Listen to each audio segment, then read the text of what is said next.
El mensaje llegó un martes por la mañana, transmitido a través de canales a los que los diplomáticos de la Tierra aún se estaban acostumbrando. Hacía apenas 3 años que la humanidad había establecido el primer contacto con el Consejo Galáctico, y cada comunicación seguía pareciendo un pequeño milagro para quienes la gestionaban. La embajadora Lisa Morgan estaba sentada en su oficina del Centro Diplomático de la Tierra Unida, leyendo el mensaje por tercera vez. Su asistente, Danny Price, estaba cerca con una tableta en las manos, esperando su respuesta. «Quieren que asistamos a algo llamado la Cumbre del Mundo Mortal», dijo Lisa, levantando la vista de la pantalla. «En un planeta llamado Crown Prime», asintió Danny, consultando información en su tableta. «Ya lo vi». El software de traducción lo había marcado como una reunión diplomática de alto nivel. Aparentemente, se celebra una vez al año terrestre.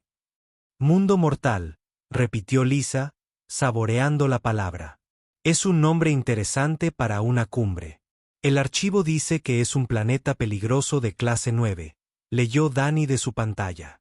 Gravedad extrema, atmósfera peligrosa, fauna hostil. La mayoría de las especies solo pueden sobrevivir allí con equipo de protección pesado». Hizo una pausa, desplazándose hacia abajo. «Parece ser una especie de tradición.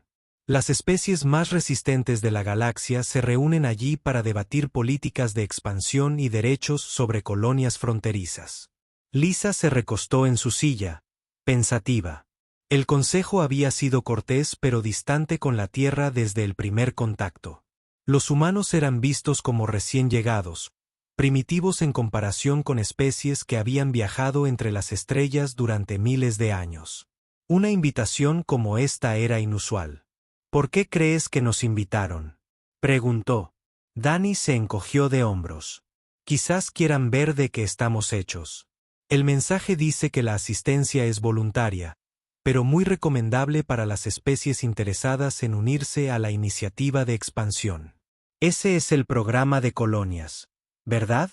«Sí. Están abriendo nuevos sectores de la galaxia para el asentamiento. Situaciones de alto riesgo y alta recompensa. Si queremos tener voz y voto, probablemente debamos asistir a esta cumbre». Lisa tomó una decisión rápidamente: aceptar la invitación y empezar a formar una delegación. Durante las siguientes semanas, Danny se dedicó a los preparativos. Seleccionó a 5 personas para acompañar a Lisa a la cumbre. Urbano, un exmarine que ahora trabajaba como jefe de seguridad del cuerpo diplomático. Amy Chin, una xenobióloga que había estudiado ecosistemas alienígenas desde el primer contacto. Kevin Brooks, su mejor especialista en tecnología, capaz de reparar o construir casi cualquier cosa.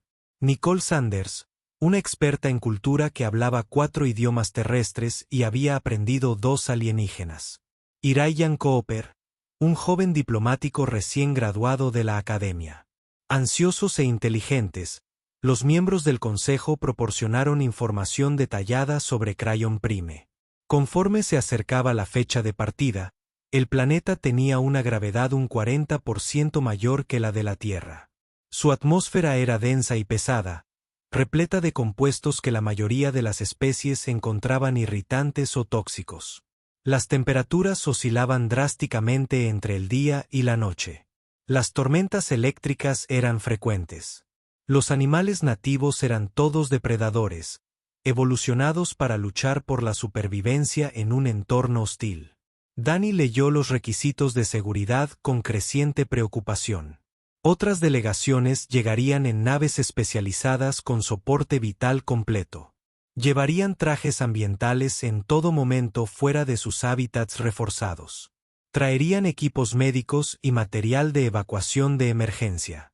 Presentó todo esto a Lisa durante una reunión de planificación con toda la delegación.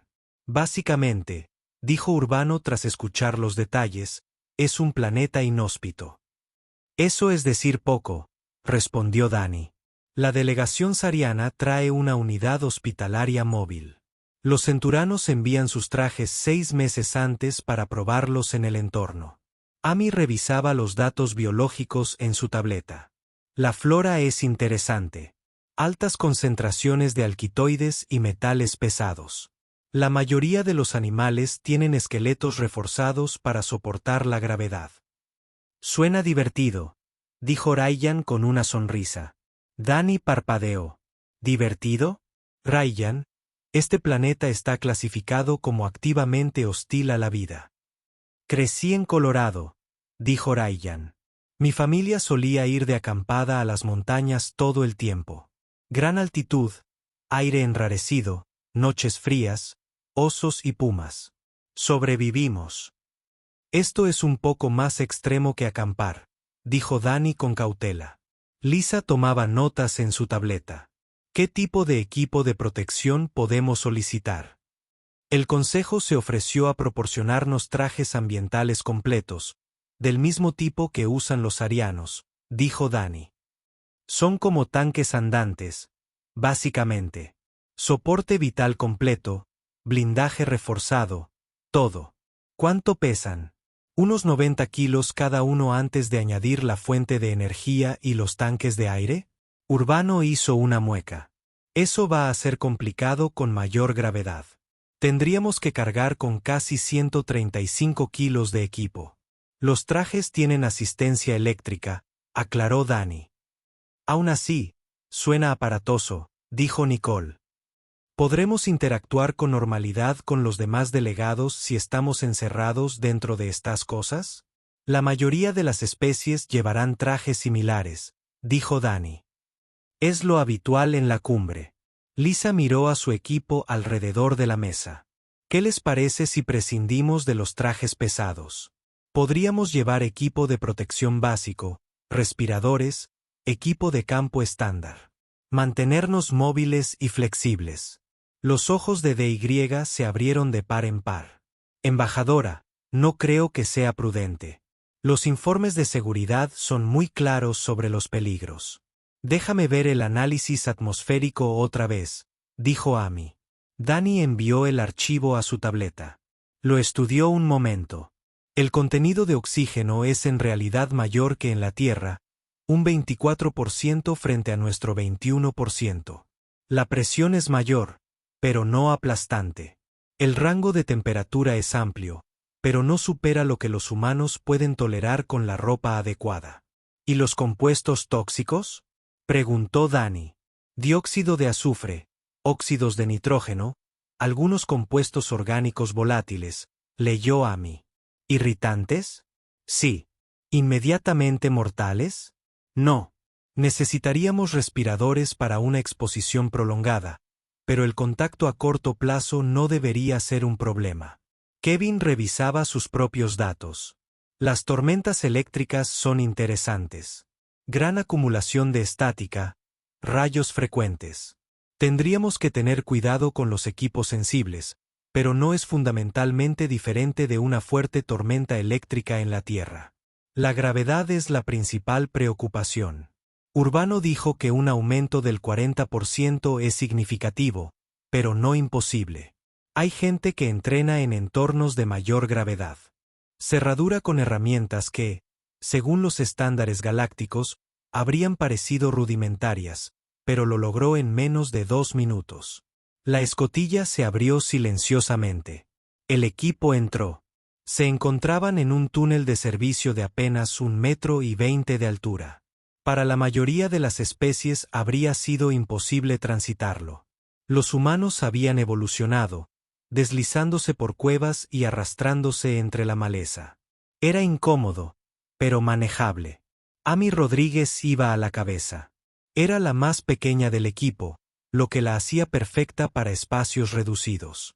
Detrás de ella venían Dan Nicole, luego Greg Foster, y finalmente, el resto del equipo. Se movían en absoluto silencio. Cada movimiento era deliberado. Cada respiración, controlada. El primer punto de control estaba a 200 metros. Los sensores del equipo mostraban a 3 guardias krillanos de guardia. Los guardias estaban alerta y bien armados. Se encontraban en una habitación con buena visibilidad y sin cobertura para atacantes. Según los estándares galácticos, era una posición defensiva perfecta. Morrison indicó el plan con una señal manual. Karen Bailey y Danny Cole se encargarían de los guardias. El resto del equipo mantendría la posición y estaría listo para moverse rápidamente si algo salía mal. Bailey y Cole avanzaron por un conducto de ventilación paralelo al puesto de guardia. Se arrastraron durante 15 minutos, casi sin hacer ruido. Al llegar a la posición sobre los guardias, esperaron. La paciencia era fundamental. Las prisas eran mortales. Morrison miró su reloj. En 30 segundos, un dron minero pasaría por el pasillo contiguo. El ruido de sus motores sería suficiente para enmascarar cualquier sonido que hiciera el equipo. Era una pequeña ventana de oportunidad, pero esas pequeñas ventanas eran las únicas que tenían. El dron pasó. Bailey se dejó caer por el conducto como una sombra. Su cuchillo encontró la garganta del primer guardia antes de que pudiera reaccionar. Cole bajó un instante después, abatiendo al segundo. El tercer guardia se giró hacia ellos, buscando su arma, pero Greg Foster ya había aparecido por un pasillo lateral. El guardia cayó sin disparar. 3 cuerpos. 3 segundos. Silencio absoluto. El equipo cruzó el puesto de control y se adentró en la colonia. Tras ellos, la ausencia de los 3 guardias krillanos pasaría desapercibida durante 2 horas. Para entonces, los humanos planeaban estar en un lugar completamente distinto. Morrison esbozó una leve sonrisa. La operación había comenzado. Los krillanos aún no lo sabían, pero ya habían perdido. Simplemente no se habían percatado. El equipo desapareció en la oscuridad de los túneles de servicio de la colonia. 12 fantasmas moviéndose por una fortaleza enemiga, y la verdadera cacería estaba a punto de comenzar. El centro de mando krillano recibió el primer informe a las 3. 3 guardias no se habían presentado. El líder de escuadrón Borg envió un equipo a investigar. Encontraron el puesto de guardia vacío.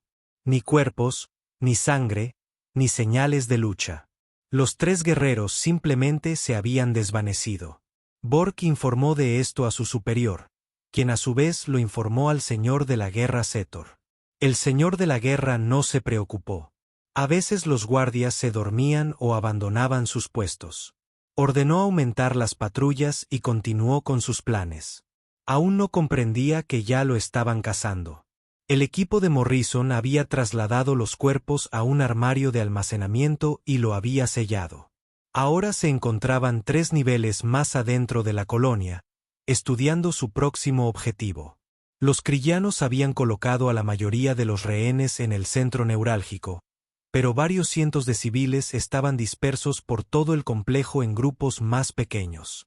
Los humanos los extraerían grupo por grupo. Lisa Grant desactivó una cámara de seguridad con un pequeño dispositivo que hacía que la cámara mostrara imágenes antiguas en bucle. Para cualquiera que observara los monitores, todo parecería normal. Era un truco sencillo, pero efectivo.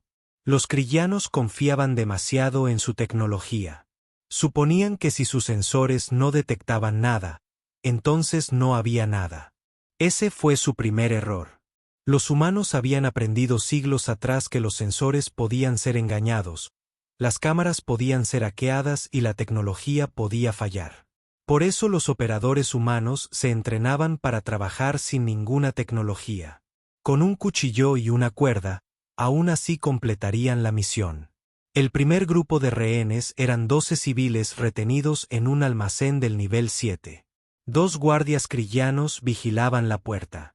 Karen Bailey y Greg Foster se acercaron desde direcciones opuestas, moviéndose entre las sombras. La iluminación del pasillo estaba diseñada para los ojos de los krillanos, lo que significaba que era demasiado tenue para la mayoría de las especies. Para los humanos, era perfecta. Los ojos humanos habían evolucionado para cazar al amanecer y al atardecer en la penumbra de las cuevas bajo la densa vegetación del bosque. Esto les resultaba natural. Bailey llegó primero a su posición. Esperó a que Foster se colocara. Llevaban 4 años trabajando juntos. Ya no necesitaban palabras ni señas. Se conocían a la perfección, sabían cómo se movían y pensaban. Los dos crillanos murieron sin emitir sonido alguno. Foster abrió la puerta del almacén. Los rehenes que estaban dentro retrocedieron asustados. Vieron humanos con equipo táctico negro y armas. Y por un momento, pensaron que se trataba de más atacantes. Entonces Sammy Rodríguez dio un paso al frente y se quitó la máscara. «Estamos aquí para ayudar», dijo en voz baja. «Mantengan la calma. Guarden silencio. Los sacaremos de aquí». Los rehenes eran de diferentes especies. Algunos tenían 4 patas, otros tentáculos, y otros parecían casi humanos. El miedo era generalizado, pero también la esperanza. Vieron la confianza en los ojos de Rodríguez y decidieron confiar en ella. El equipo condujo a los rehenes a través de los túneles de servicio. Tardaron 20 minutos en trasladar a 12 civiles a un punto de extracción seguro cerca del casco exterior de la colonia. Desde allí, serían evacuados una vez finalizada la operación principal. Los rehenes hicieron preguntas, pero los operadores guardaron silencio. Tenían un trabajo que hacer y hablar era una distracción. A las 4:30, 3 puestos de guardia más quedaron en silencio. El señor de la guerra Setor ya estaba atento. Envió a sus mejores tropas a buscar a los guerreros desaparecidos. No encontraron nada, ni rastros, ni pruebas, ni pistas. Era como si los guardias hubieran sido borrados de la faz de la tierra. Los guerreros crillanos comenzaron a ponerse nerviosos. Eran combatientes experimentados, veteranos de docenas de campañas, pero nunca se habían enfrentado a un enemigo como este. Un enemigo que no se anunciaba con naves ni ejércitos. Un enemigo que se movía por su propia fortaleza como humo. Morrison observaba a los grupos de búsqueda crillanos a través de una mira térmica. Se movían. Habían bloqueado sus redes, pero los hackers humanos llevaban años accediendo a sistemas seguros desde la invención de los ordenadores. Ella sorteó las 3 primeras capas de seguridad en menos de 10 minutos. La 4ª capa tardó más, pero tenía tiempo. Los crillanos ni siquiera la buscaban. Danny Cole y Greg Foster estaban cartografiando la estructura central. Usaban pequeños sensores para detectar puntos débiles en las paredes, el suelo y el techo. Todos los edificios tenían vulnerabilidades. Toda estructura podía ser vulnerada si se sabía dónde buscar. Los humanos llevaban miles de años derribando muros y rompiendo barreras. Este era solo un muro más. En la estructura central, los guerreros crillanos estaban agotados. Llevaban horas en alerta. Sus cuerpos eran fuertes, pero sus mentes empezaban a flaquear. Miraban fijamente las sombras, sobresaltándose con el menor ruido. El miedo se extendía como una enfermedad. Un joven guerrero crillano le susurró a su jefe de escuadrón: ¿y si los humanos pueden ver a través de las paredes? ¿Y si pueden atravesar la materia sólida? El jefe de escuadrón le dio una bofetada. Deja de decir tonterías. Son de carne y hueso como nosotros. Pero el jefe de escuadrón también tenía miedo. Había luchado en muchas batallas, había matado a muchos enemigos. Pero siempre había sabido dónde estaba su enemigo. Esto era diferente. Esto era luchar contra fantasmas. El señor de la guerra Setor, de pie sobre una plataforma elevada, observaba a sus tropas. Podía ver el miedo en sus ojos. Necesitaba hacer algo para restaurar su confianza. Decidió dar un escarmiento. Si a los humanos les importaban los rehenes, lo usaría en su contra. Seleccionó 5 rehenes al azar, 2 adultos y 3 niños de distintas especies. Ordenó que los llevaran al frente de la cámara. Su plan era simple: transmitiría su ejecución por todos los canales.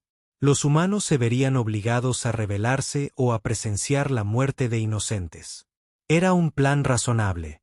Funcionaría contra la mayoría de los enemigos, pero no contra los humanos. Karen Bailey llevaba 7 horas inmóvil en el conducto de ventilación. No había movido un músculo. Su rifle apuntaba a la plataforma donde se encontraba Setor. El alcance era de 800 metros. El disparo atravesaría 3 cámaras. Tendría que tener en cuenta la gravedad, la presión atmosférica y la desviación de la bala al atravesar dos mamparos. Había realizado disparos más difíciles.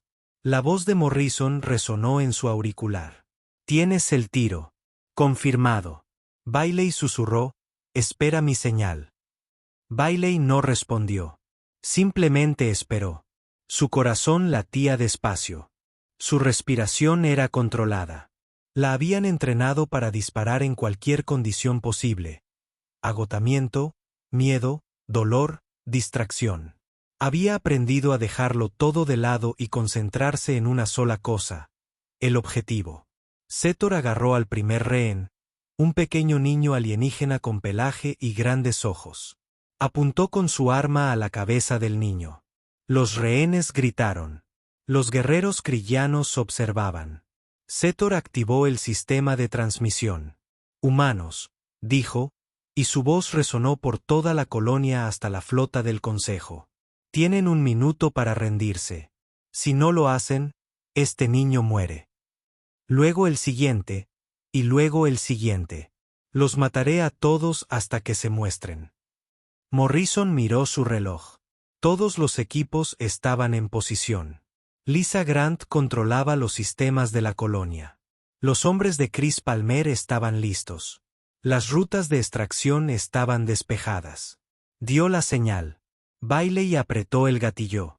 El rifle emitió un leve estallido, apenas más fuerte que un susurro. La bala recorrió 800 metros en menos de 1 segundo. Atravesó una rejilla de ventilación, se desvió entre 2 mamparos, venció la gravedad y la resistencia del aire, y entró en el ojo del señor de la guerra Setor a 800 metros por segundo. El señor de la guerra cayó al instante, muerto antes de tocar el suelo. El niño que sostenía corrió de vuelta con los demás rehenes.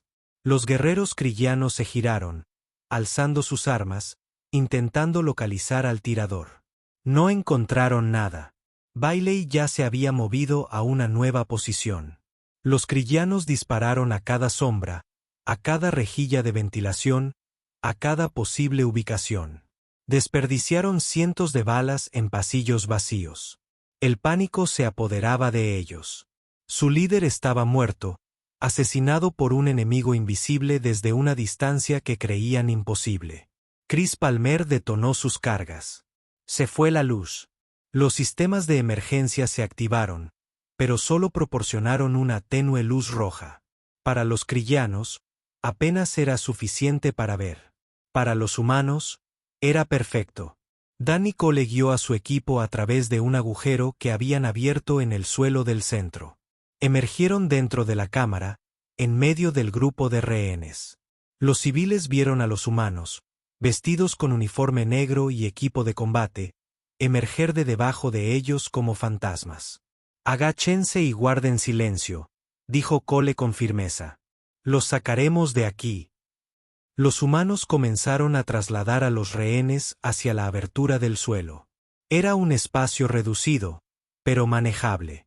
Trabajaron con rapidez y eficiencia. Cada operador conocía su función.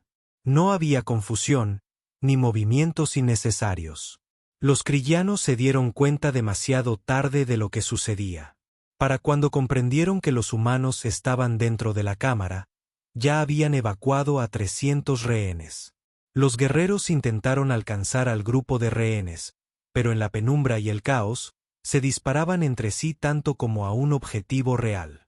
Greg Foster lanzó granadas de humo. La cámara se llenó de densas nubes grises.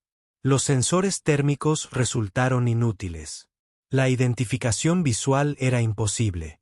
Los krillanos deambulaban entre el humo, buscando objetivos sin éxito. Lisa Grant activó el sistema de extinción de incendios de la colonia. El agua y la espuma inundaron el centro neurálgico. El suelo se volvió resbaladizo. Los krillanos perdieron el equilibrio. Sus armas fallaron. La cámara se convirtió en una zona de desastre en menos de 2 minutos. El equipo de Morrison se movía con total naturalidad. Llevaban trajes sellados. El humo no les molestaba. El agua no los ralentizaba. Se habían entrenado en condiciones peores. La tierra tenía pantanos, junglas y entornos submarinos. Un poco de humo y agua no era nada. Amy Rodríguez atendía a los rehenes heridos que llegaban por la ruta de evacuación. Algunos habían sido heridos por los krillanos. Otros sufrían de agotamiento y miedo. Trabajaba con rapidez, estabilizando a cada persona antes de enviarla al punto de extracción. Sus manos eran firmes. Su voz, tranquila.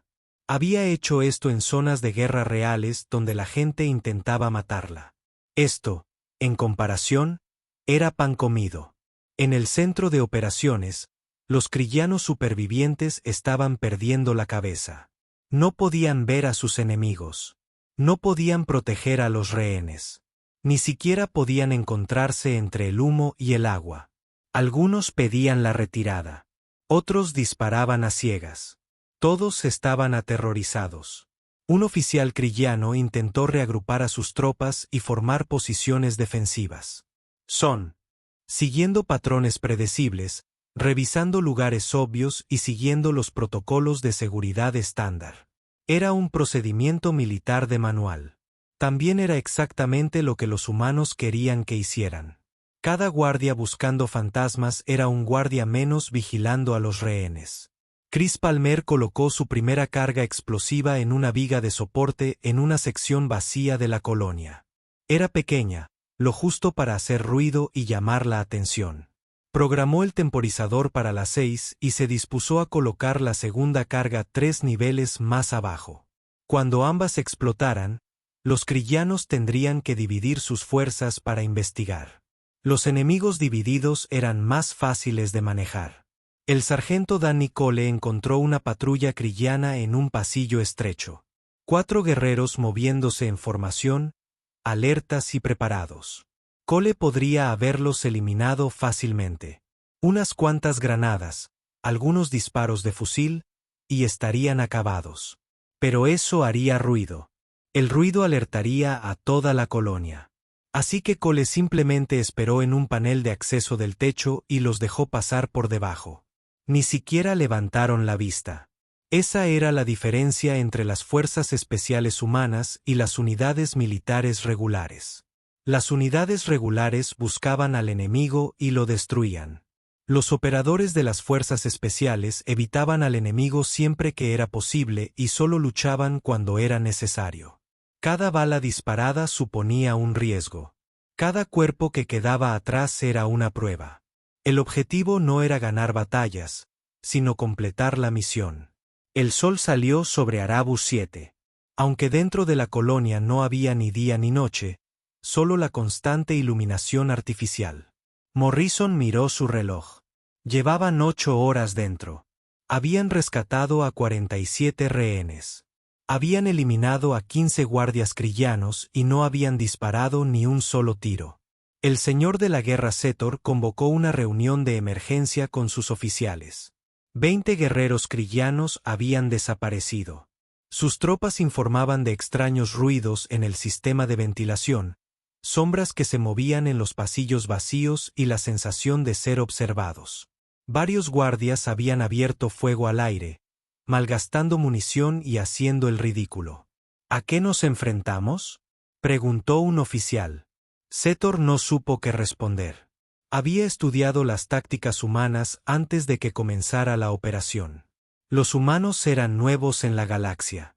Su ejército era pequeño y no había sido probado en grandes conflictos. Habían luchado entre sí en su planeta natal, pero no habían demostrado su valía en la guerra galáctica. El informe de inteligencia decía que los humanos eran físicamente débiles en comparación con la mayoría de las especies. No tenían armas naturales, ni armadura, ni habilidades especiales. Dependían de herramientas y del trabajo en equipo. Los informes los hacían parecer insignificantes, pero estaban equivocados. Habían pasado por alto el hecho más importante sobre los humanos.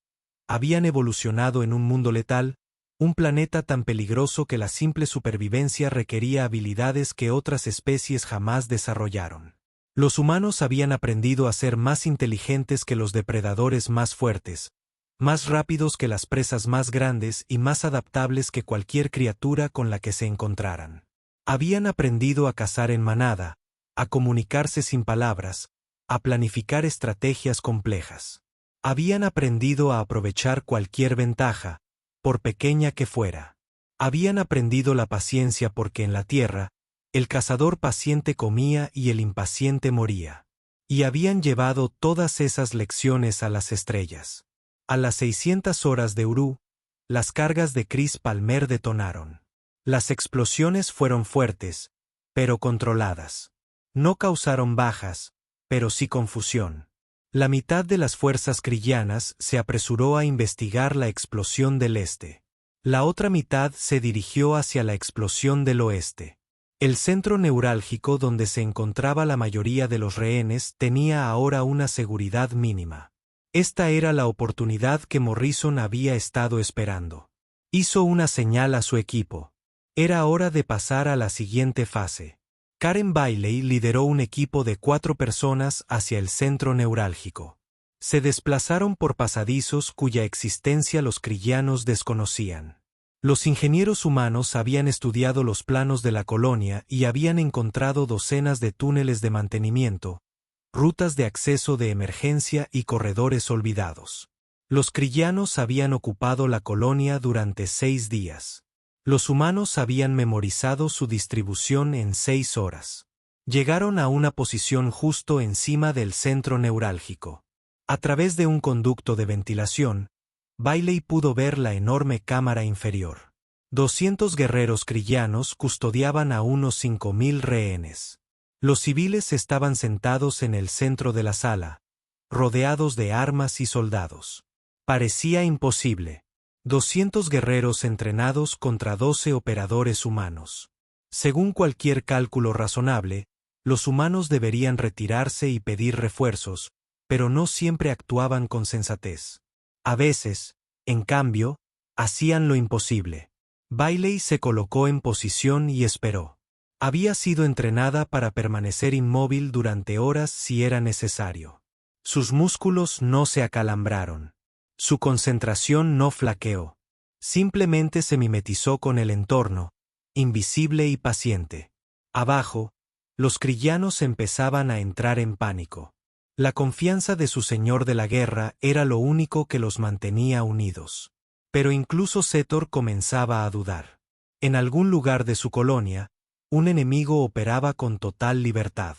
Un enemigo al que no podía ver, al que no podía combatir, al que no podía comprender. Aún no sabía que lo peor estaba por venir. No sabía que los humanos apenas estaban empezando. Y, sin duda, no sabía que su tiempo se agotaba.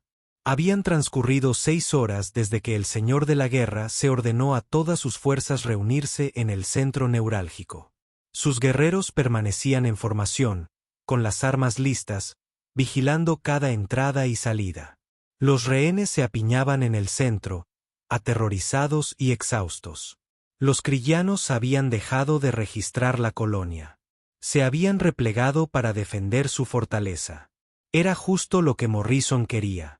Fuera del centro de operaciones, en los oscuros pasillos y las cámaras vacías, el equipo humano se movía con libertad.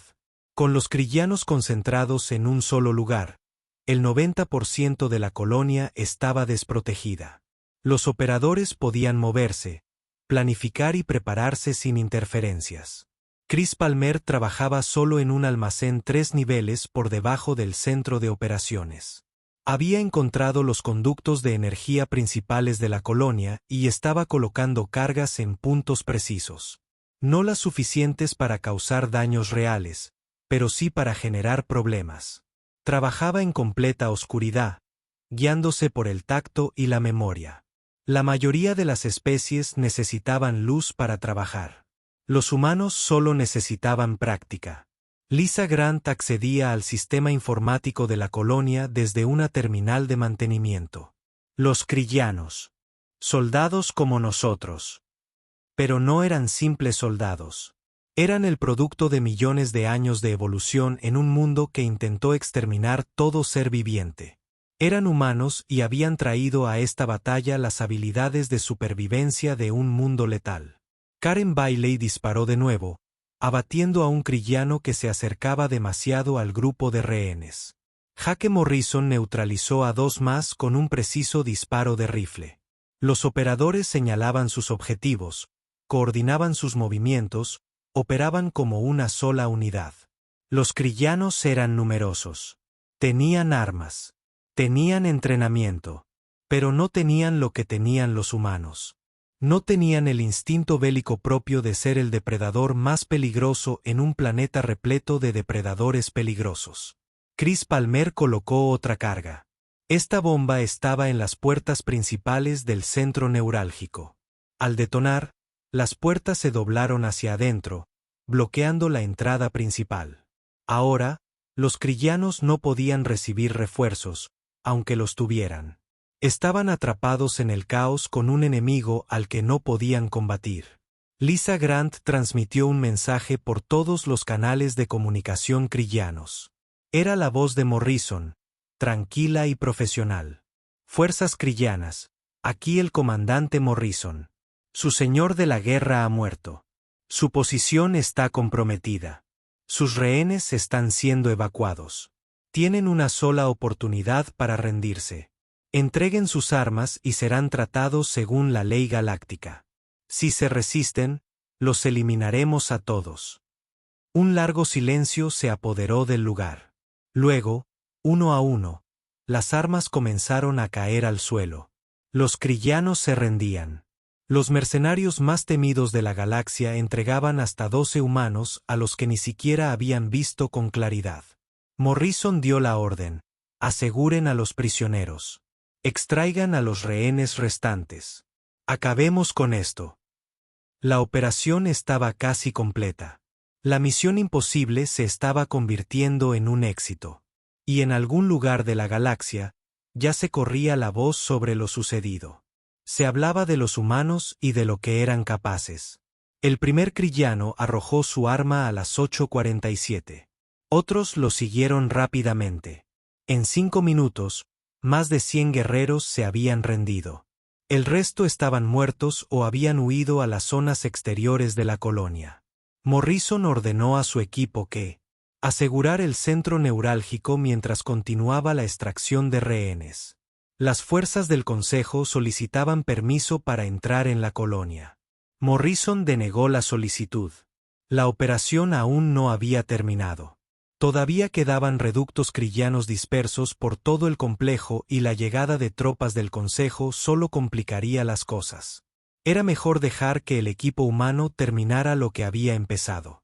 Danny Cole y Greg Foster estaban despejando la sección este cuando se toparon con un grupo de 20 crillanos que se negaban a rendirse. Eran los guerreros más aguerridos, los que preferían morir luchando antes que afrontar la vergüenza de la derrota. Se habían atrincherado en una bodega de carga y se preparaban para luchar hasta el final. Cole evaluó la situación. Los crillanos tenían buena cobertura y sólidas posiciones defensivas. Un ataque frontal sería costoso. Cualquier otra fuerza militar habría recurrido a armamento pesado o simplemente habría sellado la bodega y esperado a que se rindieran. Pero los humanos pensaban de otra manera. Foster estudió la distribución de las bodegas de carga en su escáner portátil. El sistema de reciclaje de aire pasa por esta cámara. Podemos inundarla con gas. Demasiado lento, dijo Cole. Podrían matarse o dañar la estructura de la colonia antes de caer. ¿Y el mantenimiento? ¿Túneles? Cole sonrió. Ahora sí piensas como un humano. Los 2 operadores entraron en el sistema de túneles y se movieron bajo la bodega de carga. Para la mayoría de las especies, los túneles serían demasiado estrechos e incómodos para navegar con eficacia. Para los humanos, era simplemente un entorno más. Habían evolucionado arrastrándose por cuevas y colándose por espacios reducidos. Era natural. Llegaron a una posición justo debajo de la barricada crillana. Foster colocó una pequeña carga explosiva en el suelo sobre ellos. Estaba diseñada para abrir un agujero sin causar daños estructurales mayores. Al detonar, crearía una abertura lo suficientemente grande para una persona. La carga explotó con un chasquido seco. Un agujero apareció en el suelo de la bodega de carga. Antes de que los crillanos pudieran reaccionar, Cole lanzó una granada de humo a través de él. Luego, siguiendo la granada, se lanzó al centro de la posición enemiga disparando con su rifle. Esta era una de las tácticas más peligrosas en las operaciones de las fuerzas especiales humanas. Se llamaba acción inmediata y se basaba en la velocidad, el factor sorpresa y la suposición de que el operador podía matar más rápido de lo que el enemigo podía responder. La mayoría de las especies la consideraban suicida. Los humanos lo consideraron efectivo. Cole se tiró al suelo y rodó con su rifle, apuntando a los objetivos. Abatió a 3 Krills antes de que pudieran levantar sus armas. Foster apareció por el agujero un segundo después, eliminando a 2 más. Los Krills restantes intentaron devolver el fuego, pero estaban presas del pánico. Sus disparos salieron descontrolados. El combate duró 15 segundos. Al terminar, 20 Krills habían caído y 2 operadores humanos seguían en pie. Cole tenía una quemadura leve en el brazo por un impacto cercano. Foster salió completamente ileso. Informaron de la misión y pasaron al siguiente objetivo. Karen Bailey se enfrentaba a un problema diferente. Había encontrado a un grupo de 50 rehenes atrapados en un compartimento sellado con el soporte vital averiado. La puerta estaba atascada y los Krills habían dañado los sistemas de control antes de abandonar la zona. A los civiles les quedaban quizás 30 minutos de aire. Bailey llamó a Chris Palmer. Si alguien podía abrir esa puerta, era su experto en demoliciones. Palmer llegó 3 minutos después, evaluó la situación y se puso manos a la obra. «Puedo volar la puerta», dijo, «pero la explosión se propagará por todo el compartimento. Cualquiera que esté cerca de la puerta resultará herido o muerto. ¿Podemos advertirles que retrocedan? El intercomunicador no funciona. No hay forma de comunicarse», pensó Bailey por un momento. «¿Puedes moldear la carga para dirigir la explosión hacia afuera?» Palmer observó la estructura de la puerta. «Quizás sea complicado. Si me equivoco con el ángulo, todo el compartimento podría despresurizarse. ¿Pero puedes hacerlo?» Sí, eso bastó para Bailey. Los operadores de fuerzas especiales no perdían el tiempo con falsa modestia o incertidumbre. Si Palmer decía que podía hacerlo, podía hacerlo. Ese era el nivel de competencia esperado. Palmer trabajó durante 8 minutos colocando y ajustando la carga explosiva con las herramientas y materiales que había traído consigo. Luego, él y Bailey se alejaron a una distancia segura. La carga detonó y la puerta salió disparada hacia el pasillo. El compartimento permaneció sellado por todos los demás lados. Ningún rehén resultó herido. Los 50 civiles salieron tambaleándose, jadeando aire fresco. Bailey los guió por la ruta de evacuación. Le dieron las gracias en una docena de idiomas distintos. Ella asintió y siguió adelante. No había tiempo para conversar. Aún quedaban rehenes por encontrar. Morrison coordinaba todo desde un puesto de mando improvisado. Tenía un mapa de la colonia en una pantalla portátil con las posiciones de los equipos marcadas en tiempo real. Lisa Grant controlaba por completo los sistemas de la colonia, proporcionándole información sobre el flujo de energía, la calidad del aire y la integridad estructural. Era como tener ojos en todas partes.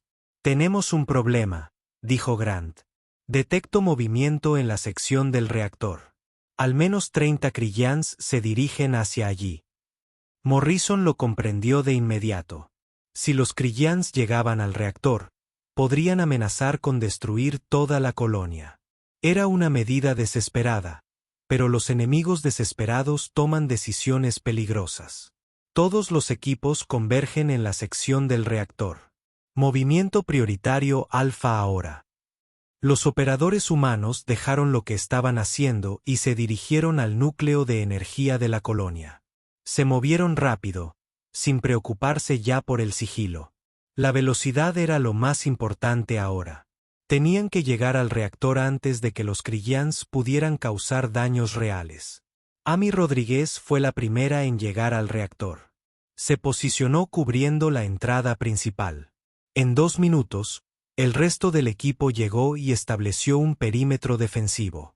Estaban en inferioridad numérica de 3-1, pero la superioridad numérica no era tan importante como se creía. Los krillanos aparecieron doblando la esquina en una carga arrolladora, disparando a diestro y siniestro.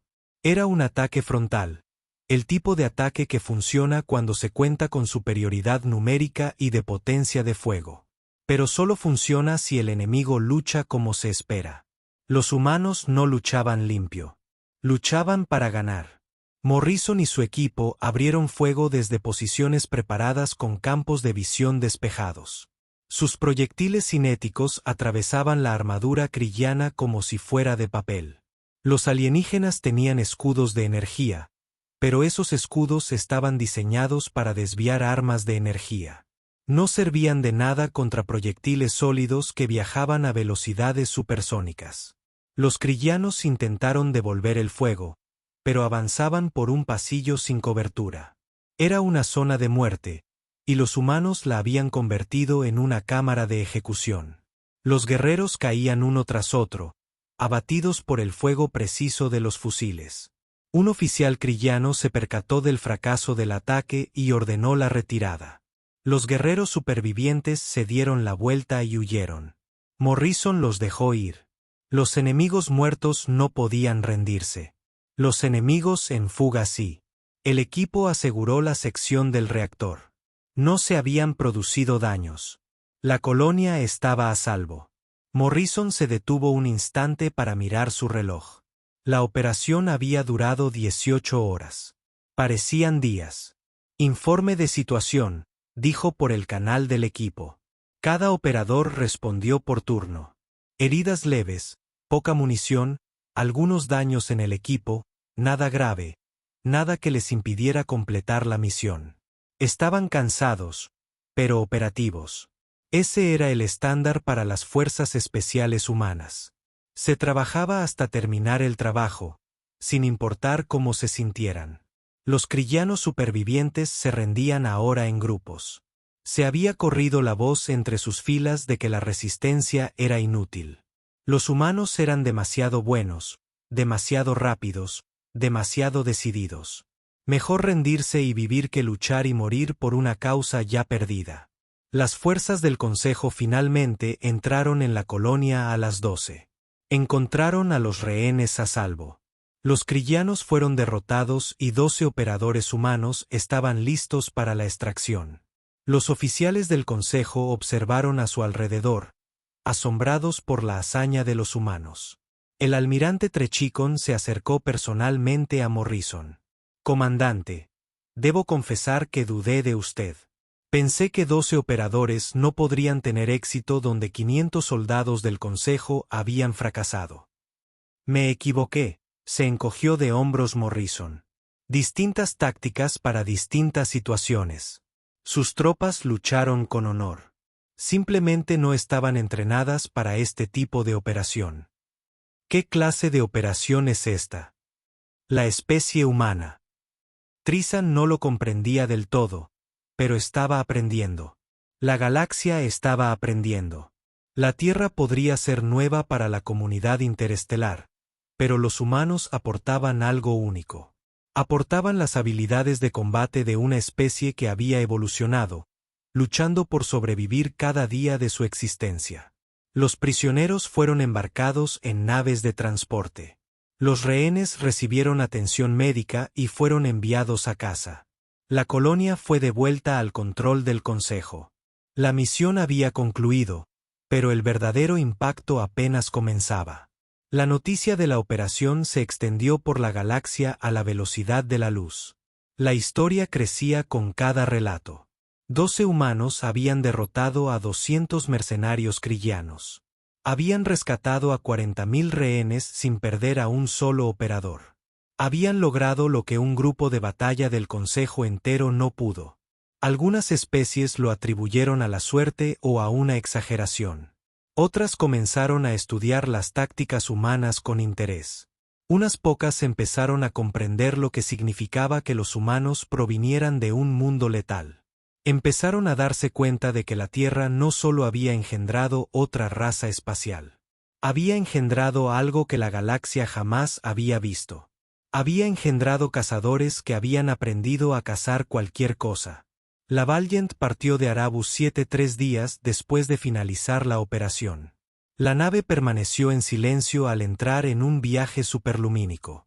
El equipo se reunió en la sala común para limpiar las armas y redactar informes. Nadie hablaba mucho. Estaban cansados y el trabajo estaba hecho. Eso era suficiente. Jake Morrison presentó su informe posterior a la acción en el formato estándar. Fuerzas enemigas neutralizadas. Rehenes rescatados.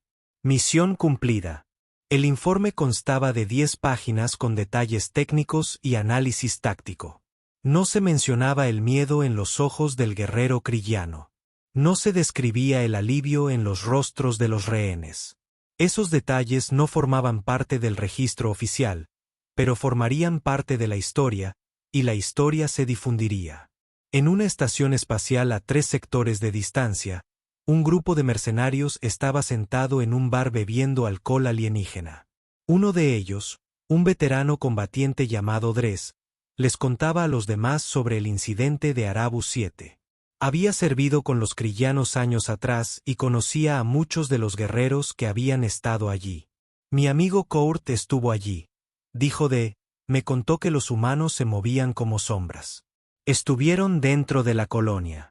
Durante horas antes de que alguien los viera. Mataban guerreros sin hacer ruido, y cuando empezó la lucha, sus armas atravesaban nuestra armadura como si nada. Otro mercenario se rió. Eso es imposible. Los crillanos son los mejores combatientes del sector. 12 humanos no pudieron derrotarlos. Court no miente, dijo en voz baja. Él estuvo allí. Lo vio. Dijo que los humanos eran como nada a lo que se hubiera enfrentado jamás. No luchaban como especies civilizadas. Luchaban como depredadores. Las risas cesaron. Nadie quería creerlo. Pero el tono de Dres los hizo reconsiderarlo. Quizás había algo de verdad en la historia. Quizás los humanos eran diferentes. La noticia se extendió por las redes mercenarias. La historia se contó en 100 bares de 100 mundos. Algunos detalles se exageraron. Otros se omitieron. Pero el mensaje principal permaneció intacto: no luchen contra los humanos. Son peligrosos de formas impredecibles. El Consejo Galáctico celebró una ceremonia formal para agradecer al Grupo de Operaciones Especiales Terrano. Morrison y su equipo asistieron con sus uniformes de gala. Permanecieron de pie mientras varios miembros del Consejo pronunciaban discursos sobre valentía, habilidad y cooperación entre especies. Los operadores escucharon con cortesía y pensaron en su próximo ciclo de entrenamiento. Tras la ceremonia, un comandante de seguridad del Consejo llamado VL se acercó a Morrison. Frel era un ser insectoide con ojos compuestos y mandíbulas que chasqueaban. Había estudiado las tácticas humanas desde la Operación Arabus 7. He leído su informe posterior a la acción, dijo Fel a través de su traductor. He estudiado la historia militar de su especie. Empiezo a comprender por qué son tan eficaces, pero aún tengo preguntas. Háganlas. Morrison dijo que sus armas son primitivas para los estándares galácticos. Su tecnología es básica. Sus capacidades físicas son promedio. Sin embargo, derrotaron a una fuerza superior con mínimas bajas. ¿Cómo? Morrison reflexionó sobre la pregunta. Era algo que había intentado explicar a muchos oficiales alienígenas. La mayoría no lo entendía. No somos más fuertes ni más rápidos que la mayoría de las especies, dijo Morrison. Pero somos adaptables. Podemos operar en cualquier entorno. Podemos comer casi cualquier cosa. Podemos sobrevivir a heridas que matarían a otros. Y, lo más importante, sabemos cazar. La caza no es la guerra. Para nosotros sí lo es. Los humanos evolucionamos como depredadores de persecución. Perseguíamos a la presa hasta que caía exhausta. Aprendimos a rastrear, a anticipar, a trabajar en equipo.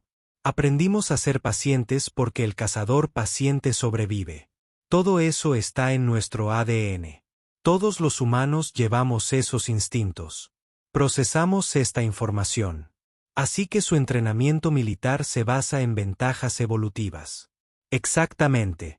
Entrenamos duro, pero partimos de una base que la mayoría de las especies no tienen.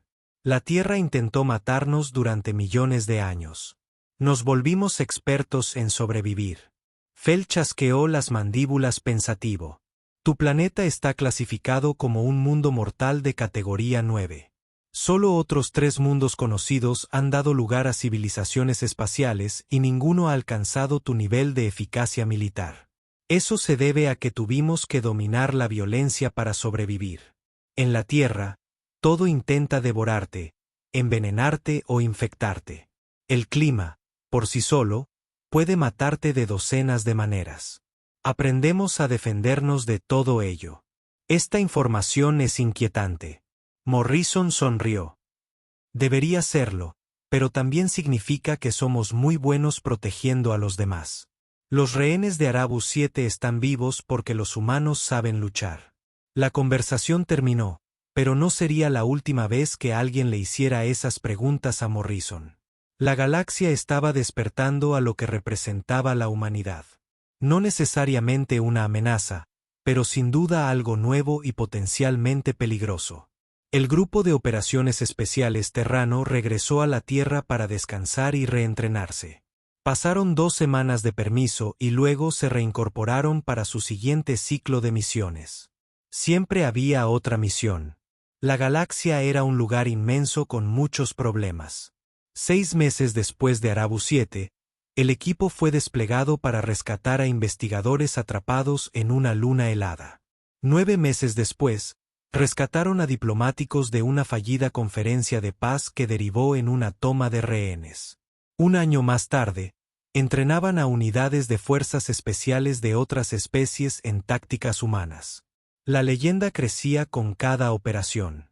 Los operadores humanos se hicieron conocidos en toda la galaxia como aquellos a quienes se recurría cuando todo lo demás fallaba. Eran caros y tenían reglas estrictas sobre las misiones que aceptaban, pero eran eficaces. Increíblemente eficaces. Karen Bailey se convirtió en instructora en la nueva Escuela de Operaciones Especiales del Consejo. Enseñó a guerreros alienígenas a moverse sigilosamente, a usar las sombras, a ser pacientes.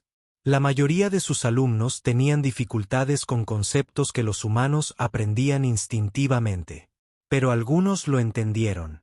Algunos comprendieron que la guerra no se trataba solo de fuerza y potencia de fuego. Chris Palmer escribió un manual sobre demoliciones y técnicas de entrada forzosa. Se convirtió en lectura obligatoria en las academias militares de 3 sectores. Los ingenieros alienígenas estudiaron sus métodos y se maravillaron de su simplicidad y eficacia. Amy Rodríguez desarrolló nuevos protocolos de medicina de combate que salvaron miles de vidas. Sus técnicas se basaban en la fisiología humana, pero podían adaptarse a la mayoría de las especies. Entrenó a médicos de docenas de mundos en sus métodos. El resto del equipo continuó operando, entrenando y superando los límites de lo posible. No se consideraban especiales, simplemente hacían su trabajo. Pero para la galaxia, eran algo más. La compañía mercenaria Kryllana jamás se recuperó de la derrota en Arabus 7. Su reputación quedó destruida. Los antiguos clientes contrataron a otros grupos. Los nuevos reclutas buscaron otras alternativas. En 2 años, la compañía se disolvió. Los guerreros supervivientes se dispersaron por la galaxia. Muchos abandonaron por completo la vida mercenaria. Algunos contaron sus propias historias sobre lo sucedido. Hablaron del miedo, la confusión, la sensación de ser perseguidos en su propia fortaleza. Hablaron de ver morir a su señor de la guerra desde una distancia imposible con un disparo que ni siquiera oyeron. Hablaron de enfrentarse a un enemigo que parecía surgir de la nada y desaparecer con la misma rapidez. Y siempre terminaban sus historias con la misma advertencia: Nunca luches contra humanos si puedes evitarlo. No son como otras especies. Vienen de un mundo que no debería albergar vida y llevan la brutalidad de ese mundo en la sangre. Jake Morrison se retiró del servicio activo tras 20 años en el Grupo de Operaciones Especiales Terrano. Había dirigido más de 100 misiones, entrenado a miles de operadores y contribuido a forjar la reputación de la Tierra como una potencia militar digna de respeto. Se instaló en una pequeña casa en las montañas e intentó vivir tranquilamente, pero a veces, entrada la noche, sus antiguos compañeros de equipo lo llamaban. Le pedían consejos sobre alguna misión, querían hablar de tácticas o simplemente recordar los viejos tiempos. Morrison siempre contestaba las llamadas. El equipo era su familia. El trabajo era su vida. Incluso retirado, seguía formando parte de algo más grande. La galaxia continuaba cambiando. Nuevas especies se unieron al consejo. Surgieron nuevas amenazas. Nuevas crisis requerían soluciones. Y, a pesar de todo, los operadores humanos estaban allí, realizando el trabajo que otros no podían o no querían hacer. Trabajaban en las sombras. No pedían reconocimiento. Simplemente completaban sus misiones y pasaban a la siguiente. Así eran los humanos. Así eran los habitantes de un mundo letal. En la Tierra, en las instalaciones de entrenamiento ocultas en desiertos, montañas y bosques, una nueva generación de operadores aprendía las mismas lecciones. Aprendían a moverse en silencio, a disparar con precisión, a pensar tácticamente. Aprendían a aceptar la violencia de la que las especies civilizadas intentaban esconderse. Y aprendían la lección más importante de todas, que los humanos habían sobrevivido millones de años en un planeta mortal porque eran adaptables, implacables y estaban dispuestos a hacer lo que fuera necesario. Esas cualidades habían llevado a la humanidad a las estrellas. Esas cualidades mantendrían viva a la humanidad en la galaxia. La leyenda de Arabus 7 se convirtió en una historia con moraleja que se contaba por todo el espacio. Era una historia sobre subestimar al enemigo. Una historia sobre la diferencia entre fuerza y efectividad. Una historia sobre lo que sucede cuando una especie de un mundo letal decide luchar. Pero para los 12 operadores que estaban allí, era solo una misión más. Un día más de trabajo. Un recordatorio más de que ser humano significaba estar preparado para todo. Porque, al fin y al cabo, eso era lo que la Tierra les había enseñado. Estar preparados para todo. Adaptarse a cualquier situación. Sobrevivir a toda costa. Y cuando la supervivencia exija violencia, ser lo más peligroso del lugar. Esa era la forma de ser de los habitantes de mundos mortales. Esa era la forma de ser humana. Y la galaxia jamás lo olvidaría.